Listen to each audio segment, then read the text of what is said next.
అందరికీ నమస్కారం. Nellore prime TV స్వాగతం పలుకుతున్నది మీ ఈతకోట సుబ్బారావు. ప్రపంచ వ్యాప్తి ప్రసిద్ధి చెందిన నెల్లూరులోని బారా షహీదుల దర్గా రొట్టెల పండగ సౌదీ అరేబియాలోని మక్కా షరీఫ్ నుండి 1751 ఆ ప్రాంతంలో 12 మంది వీరులు అల్లా ఆజ్ఞతో దైవ సందేశం ఇస్తూ ఖురాన్ విశిష్టతను మహమ్మద్ ప్రవక్త సూక్తులతో కలిపి ప్రజలకు తెలియజేస్తూ యాత్ర చేపట్టారు. మంచి ఆశయం, సన్మార్గంతో భారతదేశం చేరుకున్నారు. ఈ బృందానికి జుల్ఫికార్ బేగం నాయకత్వం వహించేవారు. నెల్లూరు సీమలో అడుగుపెట్టినప్పుడు స్వర్ణాల చెరువుని దర్శించుకొని గ్రామాల్లో పర్యటించే వారి ఈ షాహీదులకు అరబ్బీ మాత్రమే తెలుసు. ప్రజల భాష తెలియకపోవడంతో షాహీదులు సైగలు, వివిధ కళలు, ముఖ్యంగా సూఫీ తత్వంతో ప్రవక్త ప్రవచనాలు పాడుతూ ప్రజల్లోకి వెళ్లటం, అర్థం కాకపోయినా సూఫీలు వినసొంపుగా ఉంటూ ప్రజలను ఆకట్టుకున్నారు. ఖురాన్లోని బీజాక్షరాలు చదివి ప్రజల బాధలు, రోగాల నుండి విముక్తి చేస్తూ ఉండటంతో అనేకులు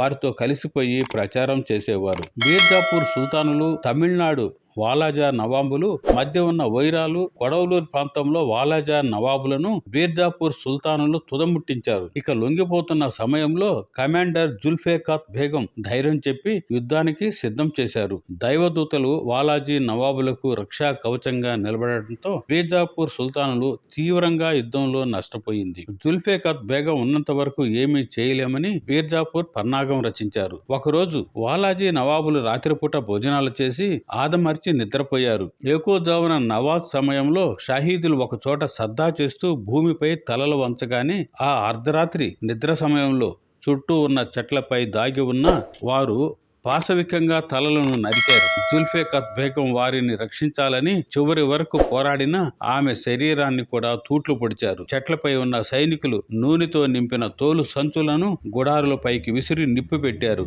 గాయాలతో ఉన్న జుల్ఫికార్ బేగం రక్తం కారిపోతున్నా లెక్క చేయకుండా వారిని కాపాడగలిగారు. కానీ బేగంను బీర్జాపూర్ వారు ముక్కలు చేసి మంటల్లో వేశారు. అక్కడే ఉన్న గుర్రాలు తమ యజమానుని ఎక్కించుకుని నెల్లూరు స్వర్ణాల చెరువు వైపు దౌడు తీశాయి. కానీ 7 షహీదుల తలలు మొండ్యాల నుండి వేరై గండవరంలో పడ్డాయి. కానీ మొండ్యాలతోనే గుర్రాలు యజమానులను స్వర్ణాల చెరువుకు చేర్చాయి. అక్కడే సద్దా చేసి సజీవ సమాధి అయ్యారు. యోగ నిద్రలోకి వెళ్లి యజమానుల రక్తంతో తడిసిన చెరువులో ఈ గుర్రాలు ఆత్మార్పణ చేసుకున్నాయి. అదే పవిత్రమైన బారా షహీదుల దర్గా విశిష్టత.